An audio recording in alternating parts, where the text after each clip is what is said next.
Hi guys, welcome to Open the Vaults. Today I have with me Kyle Grundy. Say hi, Kyle. How you doing, guys? And he is here today because today's episode is Open the Vaults, How to Beat Tau. And so as promised, guys, I'm bringing on people who are doing really, really well with a specific faction, and we're discussing with them why their army is so good and how we should beat them down. And Kyle, as you all know, literally only ever uses Tau. Every event he's been going to, he's been using Tau, and he's always got a really really good list. Yeah, he's always got a really good list, and you always place really well as well, don't you, Kyle? You're always pretty much always in the top 10 at every tournament you go to. So Definitely, definitely good, recently, yeah. man. And it is pretty much 4-1. Literally, you go in every event, don't you? There's only normally like one game where someone beats De- you. Other than that, you're smashing everyone, aren't you?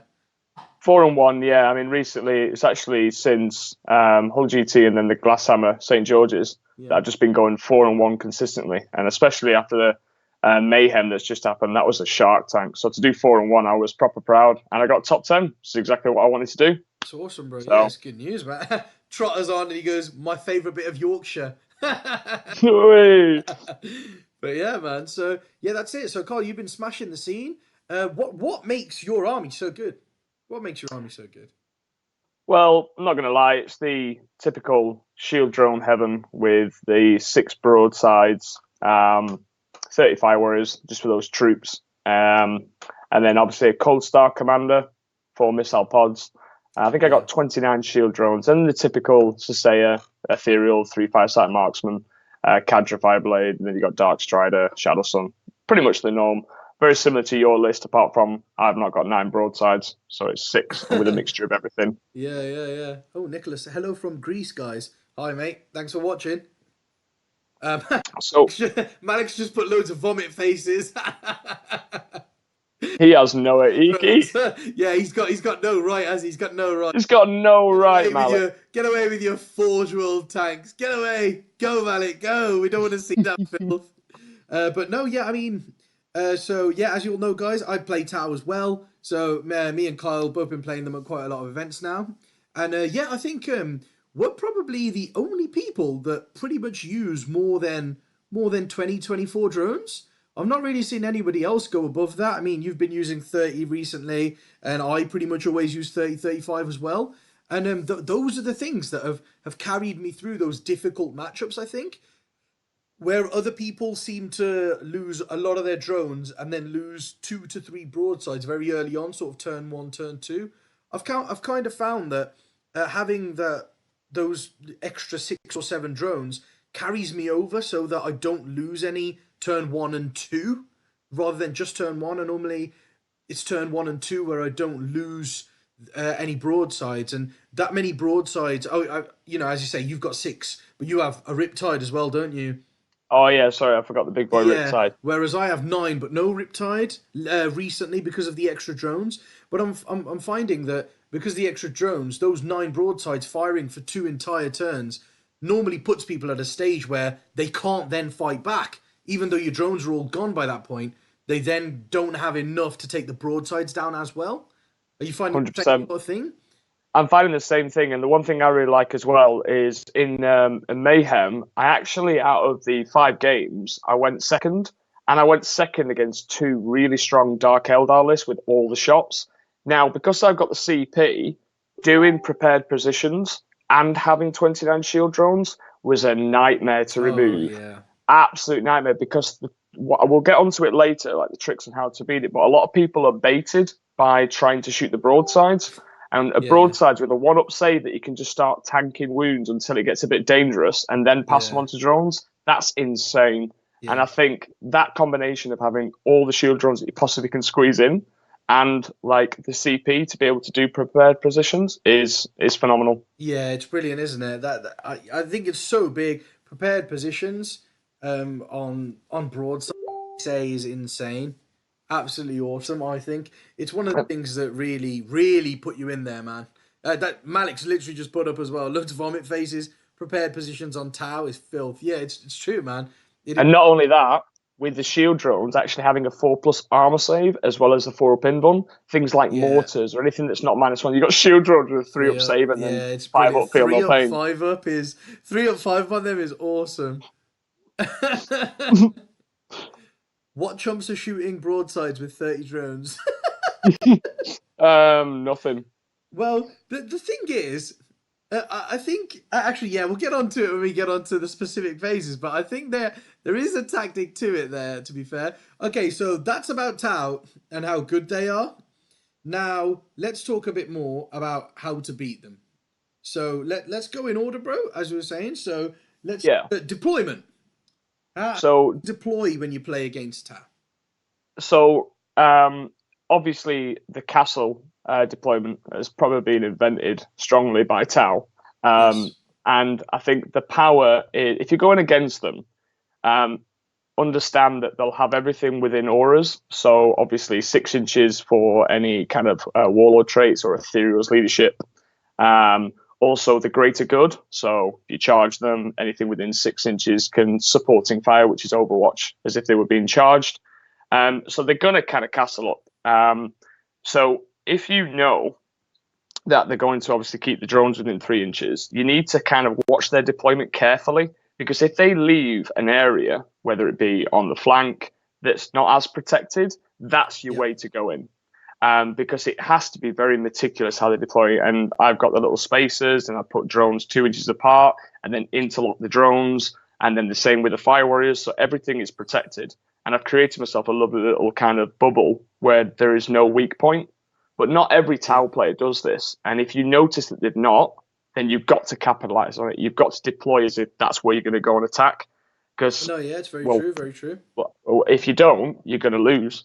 So also, another thing is with the deployment, have a look at where they put the firesight marksmen or the single characters, because they're probably one of the most easiest things to kind of tag. And they've only got a 36-inch range. So they're going to try to put their marker lights on the front line as much than their other, let's say, characters that have marker lights. So if you can see where they're going and concentrate on clearing whatever's around them, you can easily tag it. And that's a huge thing for Tower. If you tag a unit, then you can pretty much win the game based off that alone. Yes, so if you deploy correctly, but if they don't deploy perfectly and you see what they're doing, you can win the game by turn 2. Yeah, you can do that. That's it. If with Tau a lot, it's on deployment as well. So like the Tau have to deploy perfectly. Do you know what I mean? Like that's one of the things I found with Tau personally is however hard you try with Tau, if you make one mistake, the game can be over. Literally, Tau are probably one of the least forgiving armies in the game currently, in the sense that if you make a mistake, you will lose the game. You can lose massive points. If you shoot the wrong thing, or you don't shoot something that you should shoot with just one unit, or you leave a guy here or there, it's the difference between like 5 or 6 points when it's Tau. Do you know what I mean? Like, if you let 5 scouts somehow, hide behind something that you shouldn't let them hide behind and charge from behind there, SMS probably won't kill them on Overwatch. And then the next thing you know, you've got 6 broadsides locked in combat with 3 scouts. And the other, it's all about deployment. So shielding, as Kyle said earlier, shielding is massively important. Screening off with the shield drones. Fire warriors, screening off with fire warriors also is big. Anything to stop them getting into your big, juicy units, right? Yeah, 100%. And the other thing as well is, and the only games that I've actually been beaten recently are ones where I've not screened properly in terms of layers. So usually, depending on what I'm going against, the broadsides are either 2 to 3 inches away from the front line, and the shield drones form the front line. And then with a line of fire warriors just next to the broadsides. But I got caught out in a game versus James Grover, who finished 3rd at St. George's. And I got my both broadsides tagged by a single wave serpent with 1 wound left. And he managed to tag 2 units of broadsides. So if I'd have deployed with an extra screen, an extra layer to it, that would have never happened. So if you've got, wave serpents or any other thing that can do the same thing, being quite survivable and tough to kill, then just submit them in, because with the shooting combined with all of his Well, he had lots of shooting psychic. I can't quite remember exactly what units he shot me with, but there was a lot. So he was able to clear those screens and get one single tank in, which was massive. Yeah, yeah, it 100% was massive. absolutely huge. That's the thing, man. So Ash says maybe with the broadside builds, but the triple tides are a little more forgiving. I think. No, yeah, yeah, that's true. That's true. I think the riptides are a little more forgiving. However, triple riptide loses a lot of firepower on the 9 broadside build. You know, Oh, yeah. yeah, you lose a lot of firepower, but then yeah, you get the mobility, and then you get the, you can fall back and shoot. You still get that ability, so you're not going to lose all your firepower if you get tagged. That is a big thing. That's one thing I find myself thinking a lot in my movement phase about where to move my drones, where to move my fire warriors, where to keep the broadsides in respect to that, just so I don't get tagged and I get my full firepower. Yeah, Riptide builds don't have the same problem, but then they lose a lot of the firepower. So I would prefer to play carefully with more firepower than play uh, carefree, so to speak, with less firepower, because the potential is on you there then to play well as a player. I think. Yeah, I second that because the list that I was running before the 6 broadsides was your triple riptide, a unit of 5 crisis suits and 3 cold stars, with about 22 drones or thereabouts. And I definitely found that the maneuverability was nice, and not having that fear of being tagged made me play better. But one thing I was lacking was in enough shooting to actually deal with, flyers, hordes. It was just too much. So yes, I wasn't being tagged, but I wasn't doing enough damage. And I've weighed up trying to kind of mix the two, maybe 2 riptides, 1 unit broadsides, and lots of other things, but it just doesn't have that hitting power that Yeah. the 2 units of broadsides have. And as long as, like you said, if you play carefully and you use your time wisely and think about where stuff should go and where stuff shouldn't go, you should be able to control the pace of the game. And with, like we mentioned about deployment as well, the if you have stuff that can go in the sky, let's just take assassins for example, that can put pressure on a tower player for the second turn. And if you go first against tower and you have that, you're almost caging them in an extra turn, because you've got to Yes. be very careful on not leaving like a single gap for an Eversaw to go in and go 3d6. And so you can actually force them to stick to where they are. So if you have deep strikers and stuff that can do that, definitely use them wisely. Don't try to deploy everything on the board straight away, because making them think it's a good tactic. Yeah, yeah, no, yeah, definitely making them think is a good tactic. That's it. The reserve stuff does hurt quite a bit, I think. And I mean, just there. So Ash says, whatever happened to the triple storm surge builds? That died with Leo. Yeah, Malik says, "Oh, they used to go second." And then James McKenzie says, "Ah, the Castellans killed that Ash," which is true. Castellans do really help them hurt them quite a bit. With the Castellan gun, though, there might be a thing. There might be a thing to bring them back. However, they again, I don't think personally have the amount of firepower that broadsides have, but they also don't have the protection of drones, which I think is huge. But Yeah. they're also vehicles as well. So things like Hayfire hurt Hayfire Haywire hurts them quite a lot as well. So I think that's why we don't see them much, to be honest. But yeah, so let's move on to now the movement phase. So in what ways with moving can you help beat Tau? So I think another thing that a lot of people, um, if they haven't gone against Tal before or have maybe played the odd game or two, can sometimes forget, is that Monka is one of the most powerful abilities for Tau, because if you deployed to make them out of range, if they can Monka, which is the whole army can move and advance as if it's remained stationary in the shooting phase, and combined with an aura that the ethereal can do, you can re-roll run rolls for infantry and battlesuit keyword. So that army that you've deployed to force them out of range Yeah, can suddenly be in range. So if you yeah, have, let's say, scouts or something that can just push up, you can actually block their Monka, their move in advance, or minimize it so that your important stuff in the back lines is going to still remain untouched. So yes, you'll lose your scouts, but they've done exactly what you wanted them to block that big tower advance.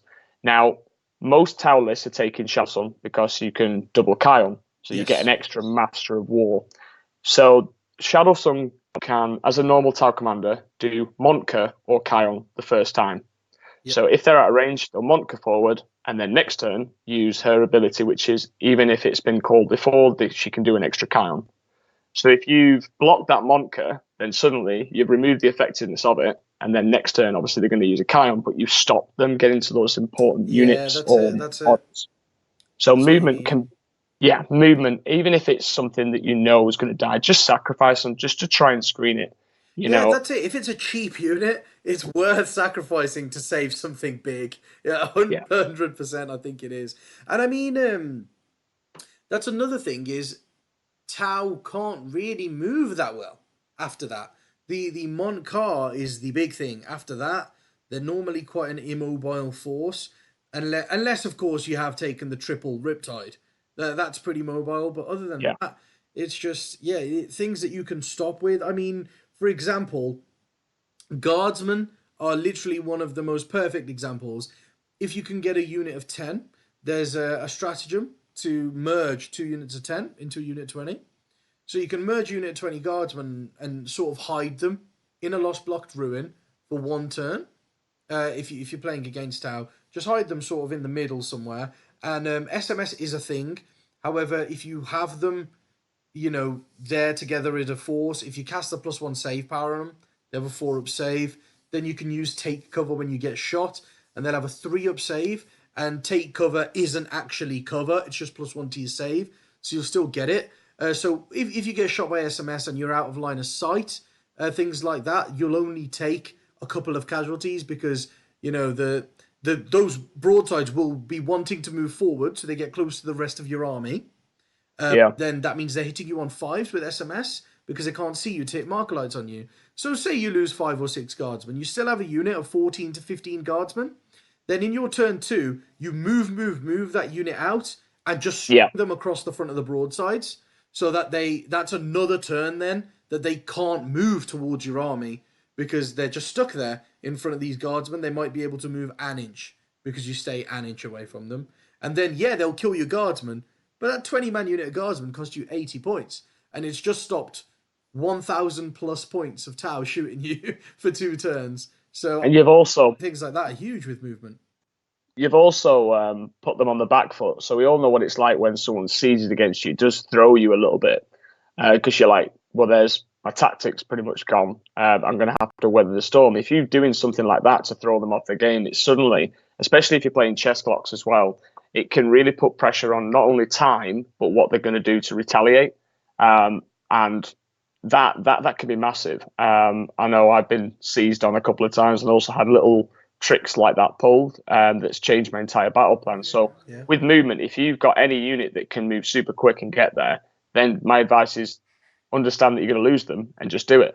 And the other thing about movement, and I've seen this happen so many times, and obviously I'm playing to win, so I'm not going to say, are you sure you want to do that? But so many, like I had a game, lovely guy, really great list. It was Dark Eldar, and he moved his Ravagers within 36 of my broadsides, shot my broadsides, which obviously I then passed on to the drones. So if he'd have deployed 36 inches away to touch the drones, but not the broadsides, he would have still killed the drones, but not been within 36 inches of my broadsides. So then doesn't give me my Kion. I'd have to move. So, and I think it was a game against Stephen Box, who was using his knight so very cleverly, where he was moving the knight within 36 inches of one broadside.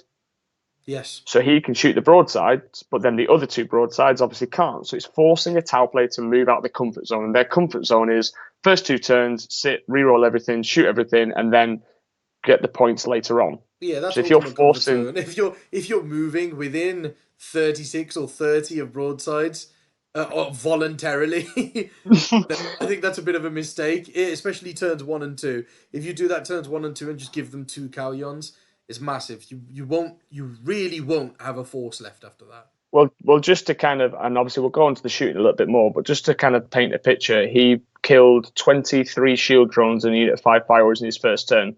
I killed, what, 4 Venoms, 25 Cabalite Warriors, 3 Ravagers, and took a plane down a couple of wounds in my first turn.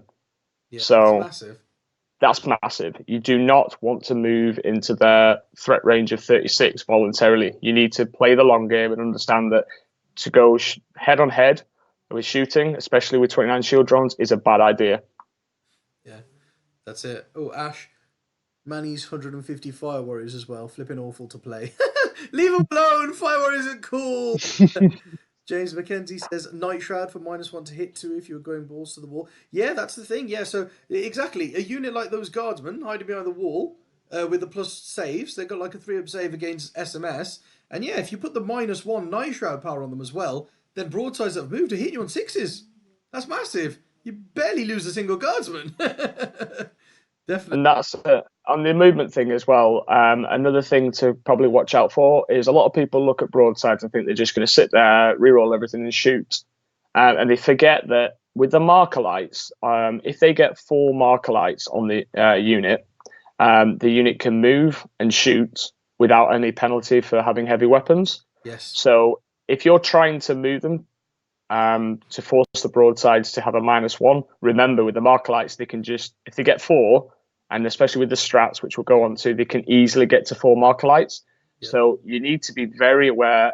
Always ask the Tau player what their maximum threat range is. Yes.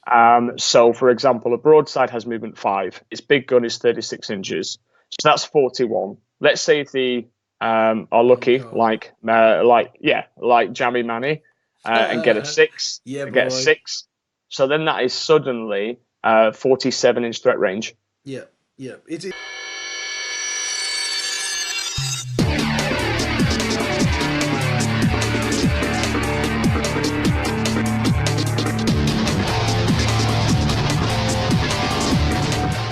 so you're going to move 9 averagely 9 plus 36. You've got an average 45-inch threat range, but people don't ask. People say, "What's the range of your big gun?" Yeah, and the thing is, without ethereal power, it's effectively like getting a free CP reroll for every unit. Because we've always had that one case where you need something to run, you need like a 3 and you roll a 1 or a 2 and you have to burn a CP. But with that ethereal guaranteeing you a reroll run rule is fantastic. Honestly, it saved my bacon multiple times. Yeah, mine too. Oh yeah, James McKenzie said the same thing. Rerollable advantage with ethereal is average 45.5 inches. Yeah, literally 45 is literally the average. It's really good. Malik says SMS ignores cover, son. Yeah. No, we know it ignores cover. We're saying you're hidden behind it. If you're in cover, hidden behind something. Like a wall, for example. Just so the broadsides can't see you. Just so you only get hit by SMS. And the take cover strat obviously doesn't give you cover. It just gives you +1 to your save. Not as if you were in cover. Literally just +1 to your armor save. So that's big. And then, yeah, if you're shooting them and you can't see them, you're hitting on 6s with the -1. That's what we meant, Alec. All right. And then the other thing is, go on, what David said. The other thing as well, I forgot to mention about a deployment tactic as well, which obviously I suppose naturally kind of moves into the movement phase as well. But if you're going against Tau and you can deploy both your armies and split them into each corner, do it. Because I'm referring to a game that I had against Bernard, and it was Tau off, practically the same list.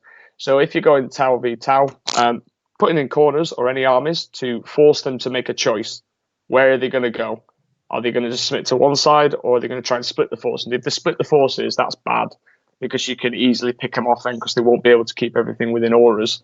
And I suppose that applies to the movement phase. If you're forcing them to try and go somewhere, if you can get them to split their force and pick them out, it's going to be easier for you to pick them apart piece by piece. Yeah, that's it. I mean, if you yourself can choose which way the Tau have to go, it's quite big. I mean, for example, if you have 2 halves of your force, you have one character giving you a fairly decent buff, and then what you do is you put that character with the slightly worst half of your force, and then put the slightly better half of your force on the other corner. So they can either go for the better half of the force or the slightly worse half of the force with the better buffs from the character. And then it's up to the Tau player which way they want to go. because, as we said before, they're not very mobile. If they mont car one way, they probably won't be able to get to the other side. Exactly. And I think the last thing that I want to say about the movement is there's a reason this guy is here. A Cold Star. Now, I've been a lover of Cold Stars for a long while, and they are amazing at what they do. This is effectively my assassin.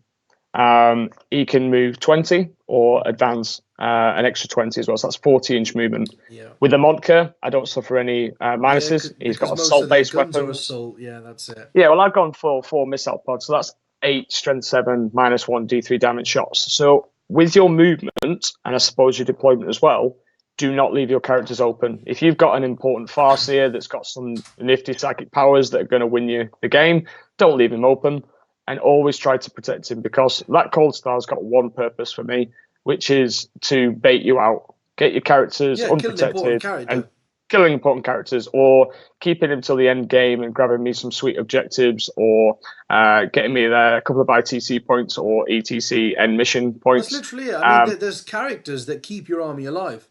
For example, yes. A Patriarch. Oh, James McKenzie said, I have Tau round 1 tomorrow morning, by the way. Enjoying this one, lads. No, yeah, exactly. And, this is one for James. I think he's got to be using Gene Cynical. But yeah, for example, Patriarchs. A Patriarch keeps your army alive. It makes everybody around him fearless. If you leave that Patriarch with a small gap next to him, that literally a Cold Star has just got if you leave a 3-inch gap between your Patriarch and the next unit, if you leave a 3-inch gap, that Cold Star is going to drop in the middle. He's going to snipe out your Patriarch. You're going to lose fearless on everyone. Yeah, I think that's absolutely huge. Then a Tau player can literally kill half the acolytes from a unit and watch the other half fizzle away. So don't let the Cold Star in. Keep your characters wrapped. So that's something for deployment. Now, I believe movement phase. No, we've just done the shooting. Phase, isn't it? Yes, we've done movement. And sorry, that's it. So we just did movement phase. Is that what we did? We did movement phase, didn't we? Yeah, we did movement phase. Yeah. Yes, we did movement phase. And Ash, slightly higher up, said, "Don't skip the psychic phase. That's where all the good Tau stuff happens." Actually, that's a good point. Yeah, and so I did say let's go through the psychic phase. That's it. So he was taking the mick there. However, we need to talk about the psychic phase, because it's not about the Tau psychic phase. It's about your psychic phase. If you have a psychic phase, how to use it effectively. So, what do you think, Kyle? Just smite me to death. Done. Right, let's go to the shooting phase.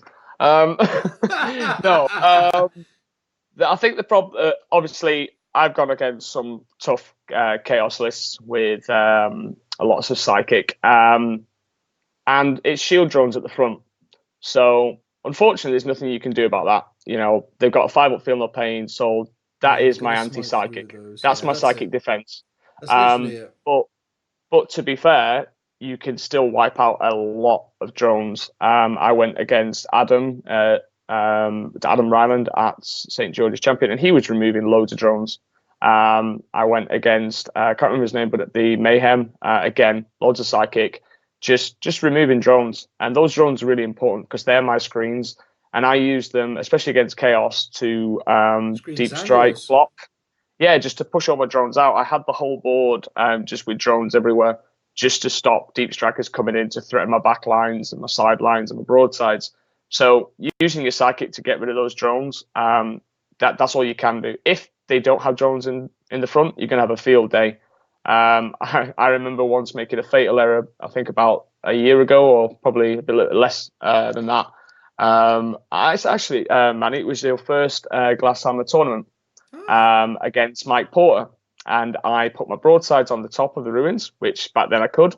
And I hid my drones, so it was visible and nothing else was in the way. And he managed to kill all but one broadside with his psychic powers because I didn't have anything. And that was a hard lesson learned. But, you know, the psychic phase, I think another thing to say, one of the biggest strengths is because Tau don't do psychic and don't do combat, you don't really focus on those two areas. Yes. So if you know your psychic phase inside out, you can catch a Tau player off guard.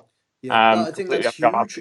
And I think another thing is, especially if you play things like Chaos, is remembering that drones can only take wounds for suits and infantry if the attack has come from a ranged weapon or a melee weapon.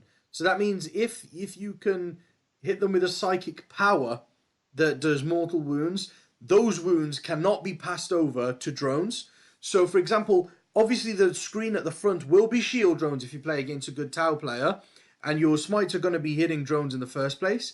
However, there are selective powers. For example, Zinch's Firestorm. And, Oh God. yeah, Zinch's Firestorm, Gaze of something, I believe it's called. And then there's a couple like that, but like Bolt of Change, Doom Bolt. So there's a couple of powers in there that select units. You can use those to hit characters. You can use Zinch's Firestorm on, say, an Ethereal, who is That's the one. giving the whole army the +1/+1 leadership. He's keeping the drones alive. He is keeping the 6-man units of drones alive, because without him, they're only leadership 6, guys. But with him, they're like leadership 10. So you go for him with something like, Zinch's Firestorm, and you should roll 2 6s out of 9 dice. You should roll 2. And then you hit him with, I forget the, but the one, I think it's Gaze of something. But is it 3 dice and that's the 4 one. mortal The wounds? Chaos one, the Dark Hereticus one. So you roll 3 dice, and on any 4 pluses, you cause a mortal wound. So yeah, Infernal Gaze. There we go, Adam. Thanks, Trotter. Infernal Gaze. That's what it's called, man. And I think with a reroll, if you have a reroll, Zinch's Firestorm and then Infernal Gaze should kill an Ethereal, because he's only got 4 wounds. Zinch's Firestorm should do 2 mortal wounds. And then Infernal Gaze should do 1/2, but if it does 1, you have a reroll. So averagely, that should do 2 as well with a reroll. And that's it. You've killed an Ethereal. All those drones are now leadership 6. And the Feel No Pain is gone. The rerollable advances are gone. You lose so much by losing an Ethereal. So, or if you have smiting character abilities in your psychic phase, definitely use them. James? Yeah, and I think... Stop, I'm currently painting my Tau list we spoke about. Yeah, no mate, that's it. So this video is about how good Tau are, but it's also about how to beat them, bro. I'm so sorry. This is when me and Manny go to tournaments and start losing big style. Yeah, that's it. We're going to start losing all our games now. And with the psychic powers as well, if they're a good Tau player, so for example, if I know I'm going against Chaos with all these awesome psychic powers, I'll just deploy my characters out of line of sight behind the building or something and still keeping the auras. If you notice that they don't do it, attack hard, attack fast, and kill that ethereal, like Manny said, because that's what's keeping the drones alive. Yeah, so consider that we don't do psychic. That was quite an in-depth conversation around the psychic phase. I'm feeling a bit sick. Yeah, that's it, man. It does hurt. And yeah, although this is one of the earliest opportunities to speak about it, I'll speak about it in the combat phase, because let's save some for the combat phase. Ash, though, however, says, how do you think strats like Wrath of Mars work in regards to savior protocols? My interpretation says they could save savior protocols these wounds, but others seem to think they can't. Okay, so I agree with Ash personally. I think that you can save your protocol wounds like wounds caused from Wrath of Mars because Wrath of Mars says when you roll a 6 to wound, with your shooting attack, when you roll a 6 to wound, it does a mortal wound in addition to the normal damage. So because it's being done in addition to the normal damage that's being caused by a ranged weapon, I would say that those mortal wounds are caused by the result of a ranged attack. So I would say that you can save your protocols those. And that's how I've been ruling it in the Glasshammer events, because I think that's the right way to do it. Because they specifically said, it's been asked in an FAQ, what constitutes as an attack for savior protocols? And then they said an attack is any melee or ranged attack. And I think that is an attack caused by a ranged weapon. What do you think, Kyle? Yeah, I agree with that one, because I've had it done against me and I've actually rules queried that one as well. So yeah, I'm with you on that one. Yeah, that's what I thought. George says target powers are Doom Bolt, Bolt of Change, that was the one. So there's Doom Bolt, there's Bolt of Change, Infernal Gaze, Zinch's Firestorm, and Gift of Chaos. There are 5 targeting powers, guys. If you play against Tau, most of the time you have Doom Bolt, Bolt of Change, Infernal Gaze and Zinch's Firestorm in your army anyway. The only one you might not have is Gift of Chaos. I think there's a power for Thousand Suns anyway, stratagem, which lets you switch out one of your powers for another power mid-game. Just switch it, guys. Take 5 sniping powers. I mean, you could kill 2 characters a turn. That's huge, I think. Especially if one's a marksman. Because you could kill an Ethereal and a marksman quite easily with 5 sniping powers. The next turn, kill the other 2 marksmen. Which you could do quite reliably, and that's massive. What would you do? What would you do if you lost your Ethereal and all 3 marksmen the first 2 turns? That's huge. I'd go to the bar. Literally. And to be fair, you don't even need that many. If you're Adam Ryland, he pulled off something that I have never seen before. It was the Zinch one. They roll 6 dice on any 9 dice on any 6s. He takes a mortal wound. He rolled 6 out of 9 6s. And my Cold Star had 6 Feel of Pains to make, and I failed them all. So he killed the Cold Star with just 1 power. Yeah. So anything's possible, guys. Anything's possible. And those sniping abilities really can hurt Tau. Yes. And I, for one, I really am afraid of them when someone has that ability, because there's not a lot I can do against it. There's nothing I can do against it apart from hide my characters. It's massive, because I think if your dice spike slightly in those 5 sniping powers, if you've got 5 sniping powers and you get them off, which isn't hard to do when you've got a reroll for, with a command point, and then you have Gaze of Fate. If you get Gaze of Fate off, that's a free reroll during your turn. So with 2 rerolls, you can probably get all 5 sniping powers off.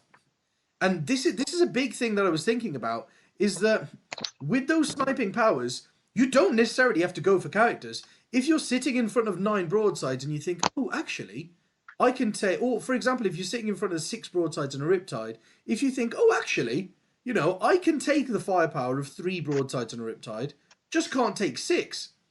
At that point, you could use those sniping powers on a broadside unit. If you get all 5 of those powers off, you should do anywhere between 10 to 15 mortal wounds on that unit of broadsides. You could kill 2, almost all 3 of a unit of broadsides, because they can't pass those over to drones. And that's a lot of firepower gone. Yeah. So there's ways around the drones, and I think that's what people need to think about a lot. So yeah, I think for people that don't use the Psychic Phase at all, we have got in depth there. We know about the Psychic Phase, guys. Just because we play Tau, it doesn't mean we don't know. And yeah, so let's move on to the shooting phase. So the armies that I've gone against that have like really horrendous shooting, I know I've mentioned them already, but Dark Eldar's one, your Eldar's your typical one as well. It is all about understanding threat ranges of stuff, to be honest. Because if you can take out their key units, if you can somehow snipe their 5-site marksman, because traditionally you might have seen Pathfinders or marker drones, for example, but now you only really see 3 5-site marksmen, a couple of Cadrifier blades, and that's the marker lights. So they're going to have an average between 3 and maybe 6 marker lights. So if you've got any ability where you can snipe out characters like an assassin, Vindicator assassin, then just do it. Take out their marker lights, because that's what's giving them the reroll 1s, the potential of ignoring your cover. It goes in this order. So 1 is reroll 1s, 2 marker lights is fire-seeking missiles without penalty. So I think they hit on 6s normally, so that allows them to hit on the normal BS. 3 ignores cover. 4 allows them to move and shoot heavy weapons without penalty. And 5 is the famous +1 to hit on that chosen unit for everything in your army, potentially. Yeah. So if you can get rid of those marker lights, then it's quite easy to do, to be fair. It is easy to kill the 5-site marksmen, because they are usually taking the Sisea set, and this is something to remember. People don't know. Definitely. So many people with snipers, with Vindicares, all of this kind of stuff, don't shoot my marksman, because they think that I can pass those saves. Because I always ask at the end of the game, like, bro, you had a Vindicare when you shoot my marksman, and they normally just say, oh, because you just pass it to a drone. And then you smirk and go, nope, it's a Sisea. Exactly. So yeah, killing those, and the Vindicator can kill 2 5-site marksmen easily. With it, I suppose, with a little bit of luck, because all I seem to see Vindicators do is roll the 1, they re-roll it, and then they roll a 1 for wounding, and you're there going, yes.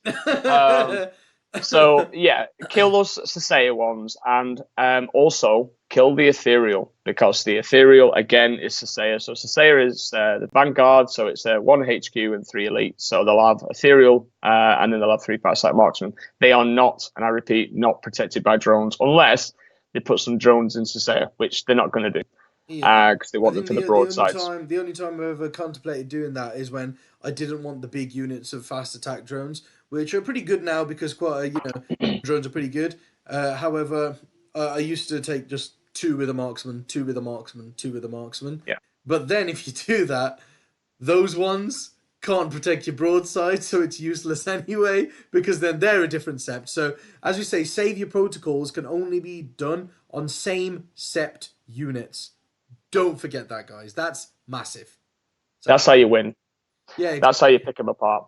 And the other thing about shooting is a lot of people fall for this, and it just baffles me, because they look at the broadsides and obviously it's a sense of panic. They think, right, those are horrendous. I've heard tales and stories about what they can do, or they know what they can do. And they still shoot them. They still try to whittle them down, especially in ITC where you're going for that gangbusters.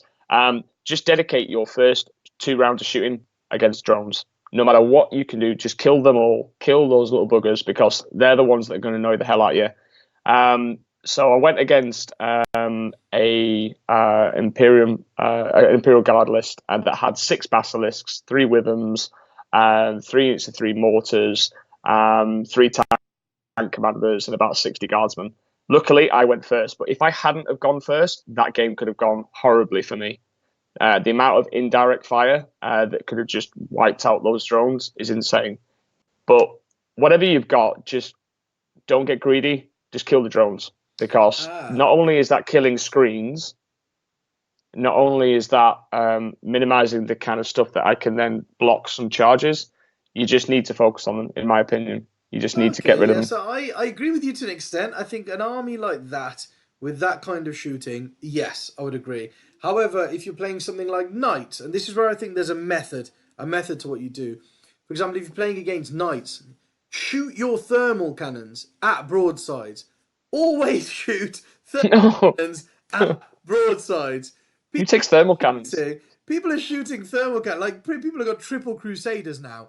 Triple Crusaders is one of the best builds. And I see all too often when they're playing against me, people... Oh, Martin says, hi, Kyle. Hi, Manny. Hi, Martin. Hi, Martin. Yeah, people are literally... I get baffled. They shoot their thermal cannons at my drones, and I'm like, don't do this! And, like, between 3 thermal cannons, people get, like, 12 shots. That's, like, 10 hits with the reroll ones from Knight of the Cog. And then that's, like, 8 wounds or something. 7 wounds, maybe. But those 7 wounds, if you shoot them directly at drones, 4 of them are going to get passed off by invulnerable saves.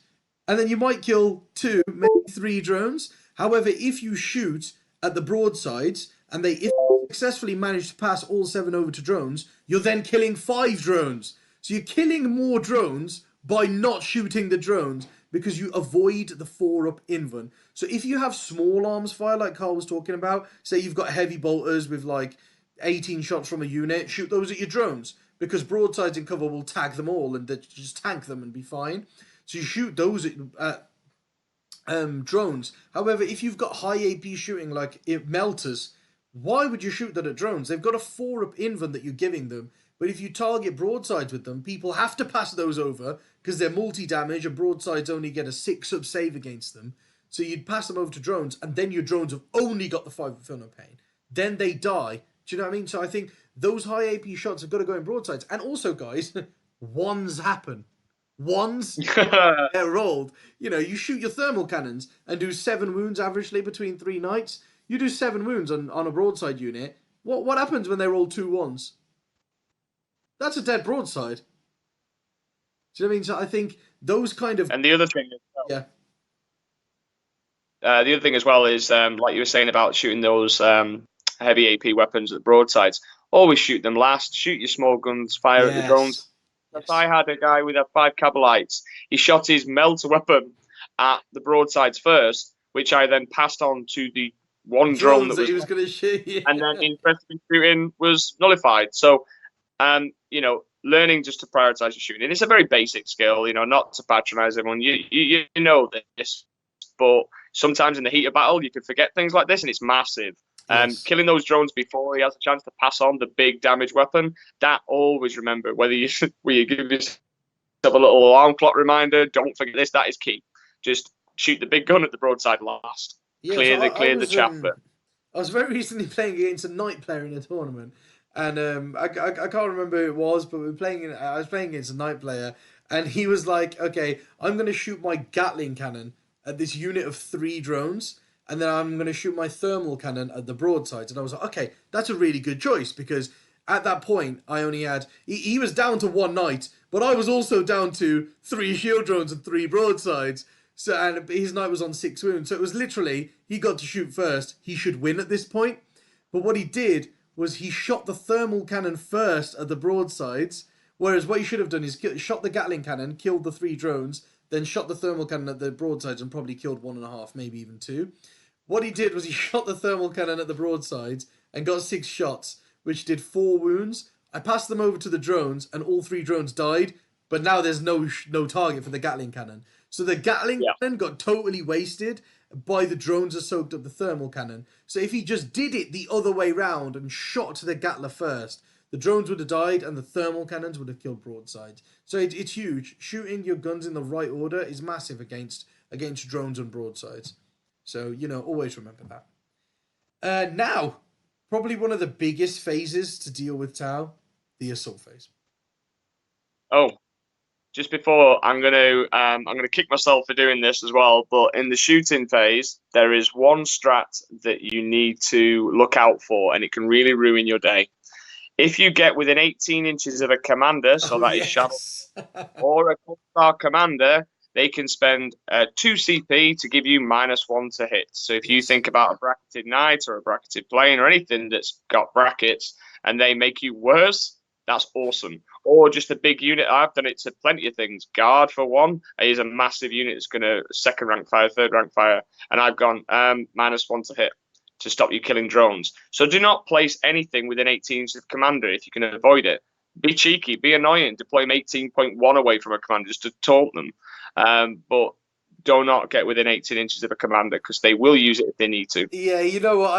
I've seen it so many times. Like my Commander Shadow Sun is normally like 10 inches behind my shield drone screen, and I think I'm never going to get a chance to use this because people obviously stay just over 8 from those shield drones because they're going to shoot the shield drones. No, people put themselves 2 inches away from the shield drones to shoot them as if that means their guys are more likely to hit because they're 2 inches away instead of 8 inches away. But people do it. And then it's just like, oh, that strat that I never get to use? Boop! Your Shining Spears are now hitting on 5s because they're advanced rather than 4s. And it's huge. I think that's massive. Yeah, 100%. So just be aware of that one. It's a nice little tasty strat that we can use. Yeah, definitely. So yes, the combat phase. So I think that's huge, Kyle. I think the combat phase is one of the biggest phases to trap Tau. The tag, the famous tag. That is the biggest thing, isn't it? If you tag some fire warriors, or wrap fire warriors if there's no Dark Strider, or tag broadsides, they just can't do anything. You can't shoot after that. It's pretty much game over at that point, isn't it? Pretty much. Yeah. People do it quickly, you can end the game there.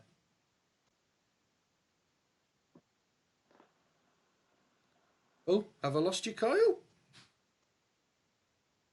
You were sounding like a robot. It kind of went off in a single bit. Can you hear me? Oh, yes, I can hear you. Can you hear me? I can hear you now. Yeah, that's fine.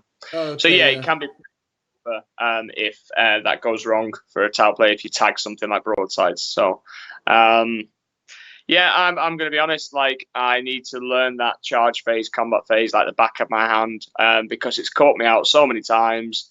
And just being able to obviously charge, stay out of it. Well, just stay out of base contact and then move 3 and then consolidate.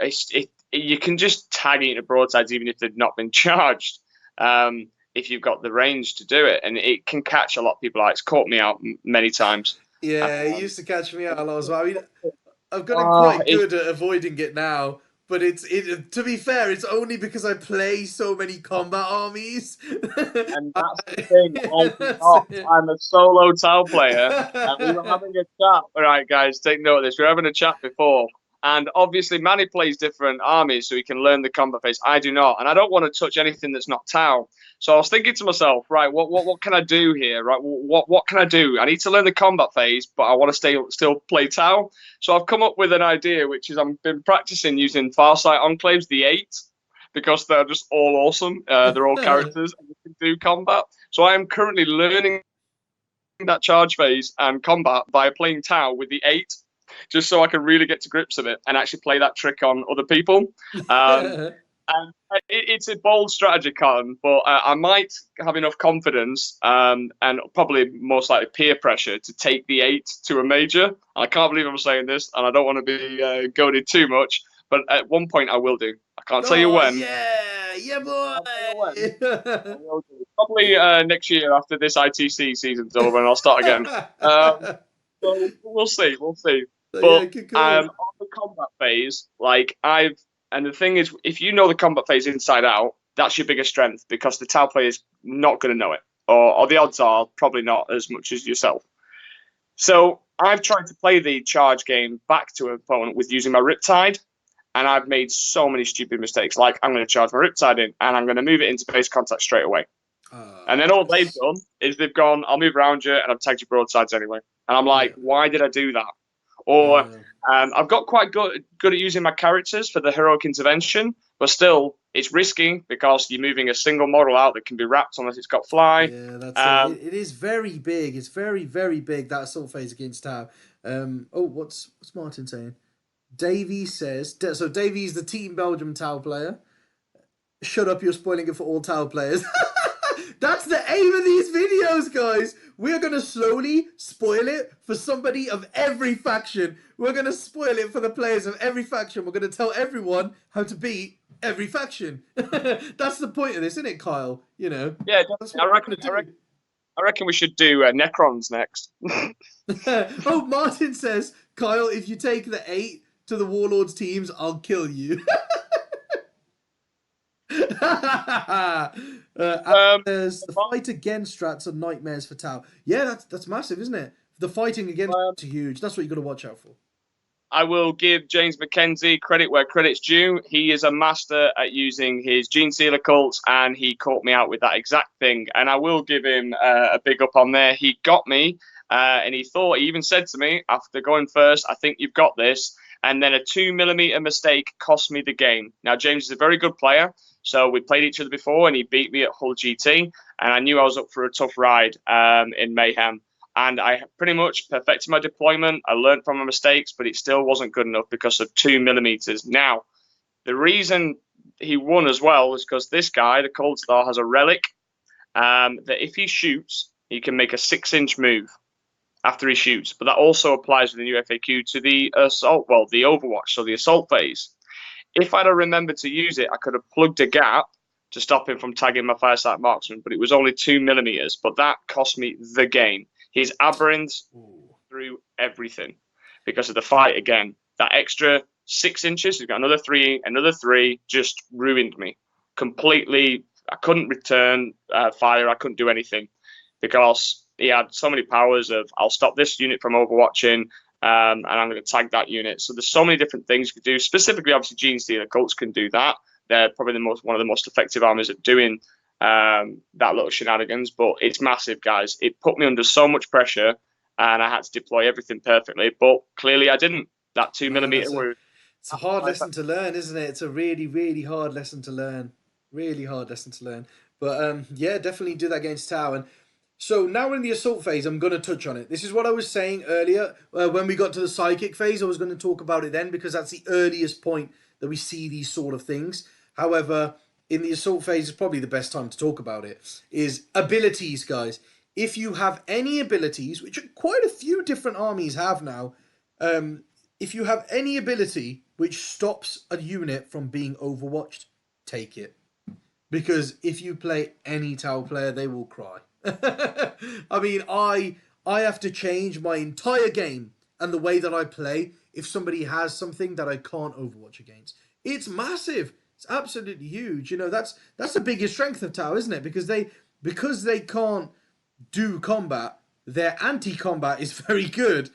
I.e., it's an Overwatch which hits on fives instead of sixes, and any unit within 6 inches of a unit that gets charged can Overwatch on fives for that unit. So it's absolutely massive. Ignoring that is huge.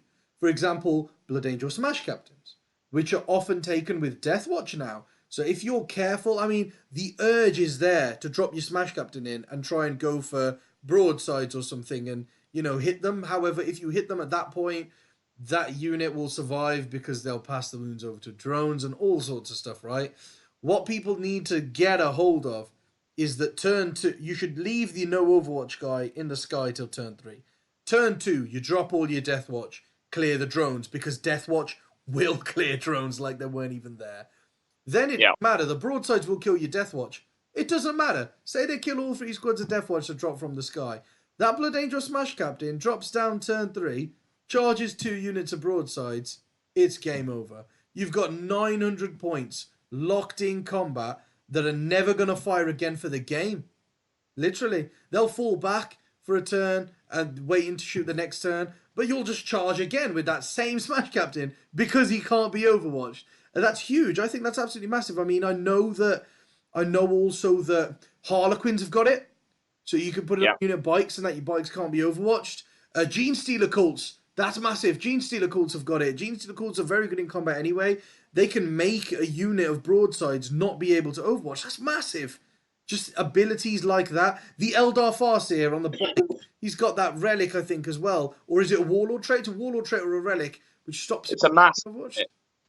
It's a mask, isn't it? So I think it's a relic. I think. Okay, yeah, so there's something like that. But yeah, that Farseer on the bike or an Autarch on a bike that you can quicken over. My God, that thing moves like 32 inches and then charges. So, things like that. And Fly now works in the assault phase, so you can charge over screens. It's massive. I think that's absolutely huge. And yeah, there's a Dark Eldar one as well, where, you can get your Homunculus in there without being Overwatched. Isn't it the Vexator mask? Everybody takes anyway to make units to fight last, but it's huge because it can ignore Overwatch. So there's like 4 or 5 different factions there, and they're just the ones that we know. And yeah, George just said Custodes with concussion grenade stratagem. Yeah, there's loads of different abilities people have to stop people Overwatching, and that's what people need to use, I think. I think that's huge. And Tao's Overwatch has got a lot better because there's an ethereal power, which can reroll 1s in the shooting phase. And that now applies to Overwatch. So it's not just hitting on 5s, it's 5s rerolling 1s. Yes, exactly. That's a massive thing. And I mean, one thing to watch out for, guys, is people think, Banshee mask on an Autarch is filthy. Yeah, definitely. That's from Aiden. I think people forget that Markalites work in the assault phase. People always forget this. And I've had it where people think that a unit's going to make it in just because they have cover. People, they think their unit should die averagely, but because they have a cover save, maybe 2 to 3 guys can make it in and kill, tag some broadsides. And that's a big thing to watch out for because people will shoot Markalites at you. The Markalites will be hitting on 5s, say re-rolling 1s because of the ethereal, but those Markalites will be hitting on 5s against you, and as soon as the first one hits, the rest of the Markalites are hitting on 5s, re-rolling 1s, and, the Tau player is just looking for 3.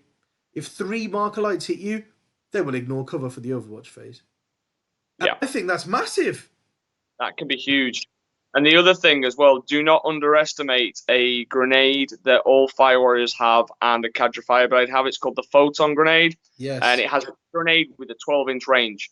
And all it is a single hit. Now remember, hitting on 5s, and you're at -1 to hit.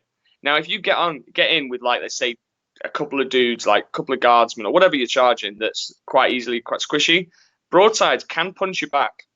They've got 2 attacks piece, and apparently the team leaders that have been training for years and been promoted don't get an extra BS, they get an extra attack. So our team leaders that are rubbish in combat get an extra attack. So do not be caught out on that one because it's funny. when you watch some broadsides punch the living daylights out of anything that's got a base contact, and that gives the Tau player just a big smug grin. Yeah. And I've done it before, and it's funny. And also their characters, they've got a decent amount of attacks. To be fair, Tau Commander can heroically intervene, and also punch you back with 4 strength 5 attacks. And that little relic that I mentioned before that allows the Cold Star to move 6 inches, he can shoot you, move 6. It's a bit of a pointless interaction. You can actually tag a unit, but you are tagged. You can still charge, because as long as an enemy unit wasn't within 1 inch at the beginning of the charge phase, you can still charge. But then you have to move around him. So be very careful of that trick. And I've been using it to its full effect recently. And it's just funny. And it's really good to see an opponent's face if you leave open a little gap so they can try and get in. And then you plug it with your Cold Star after he's overwatched. And I've done that a couple of times and caught people out. That's obviously like just one dude. So it's not unit based. It's just this one guy that can do it. But if that Cold Star has just stopped you from tagging the broadsides that you were going all out, balls to the wall to go for it, then that can ruin your day. The other thing that I've started to use is intervening. If you leave a unit, if you leave a unit within something 1 inch of something, I can intervene. So I'll spend my 2 CP to stop you from then consolidating into my broadsides. No, yeah, that's huge. And it's another thing that Ash has just said as well, especially with ATS on the close combat attacks, which is definitely true. Don't think that, you know, if my unit of 10 guardsmen charges, averagely 1 or 2 should make it in. Do not think that way. Don't think that 1 or 2 guardsmen will tag broadsides in combat and not die, because broadsides, that unit has 7 attacks. The unit of 3 has 7 attacks. Yeah, it's probably only going to get 2 or 3 hits, but 3 hits is all it needs. That's then 2 wounds, and the Tau player will CP reroll it if you've only got guardsmen in there, and they will get 3 wounds on you. But then that's 3 wounds at a 6-up save, because ATS just gives -1 to all attacks made by that model. So that's close combat as well. So, you know, watch out for that. Watch out for that. ATS works in close combat.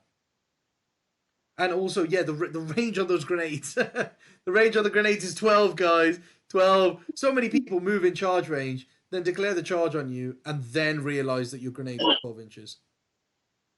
Yeah. Because you'll go, oh, I'm going to throw a grenade at you, and they go, what's the range on that, actually? They look at you as if you're lying first. They look as if you don't know. Because, you know, people, you know, you don't like to accuse other people of cheating. That's not what people do. So if you're sitting there across the table from somebody and you go, oh, mate, I'm just going to throw my photon grenade at you, players won't say, oh, you're cheating. Players will go, oh, what's the range on that by any chance, bro? Because they think it's not enough. They think you have like a 6-inch range, and they'll go, oh, can I just ask what the range of the grenade is? And then you go, oh, it's 12 inches, mate. And then they look at you like, oh, no. They'll be just ready. It'll just be like one fire warrior taking a run up going, oh! And then that'll be it. Literally. So yeah, that's one big thing to watch out for. And that's it, guys. I think that's enough. We've spoken an hour, guys. We've given you an hour about how you should be playing against Tau and how to beat Tau.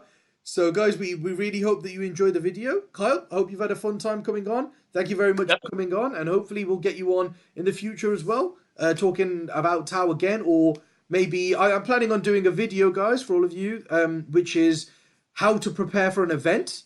And I think maybe, Carl, maybe you be one of the guests on there for me. I'm planning on having 2 guests for that one, so I think you'd be a really good one, because you go to quite a lot of tournaments, don't you? So yeah, I think that would be a very good video, how to prepare for an event, just in general. So hopefully we'll have you back for that, bro. Definitely, man. Yeah, thank you very much for coming on. And thank you very much for watching, guys. Tune in on Monday. Become a member of the Elite if you're not already. And watch Monday Night Mashup. We're bringing you even more gossip. But yeah, we hope you enjoyed the video, guys. And we'll see you same time here next week. Thank you very much, guys. Peace. Peace out.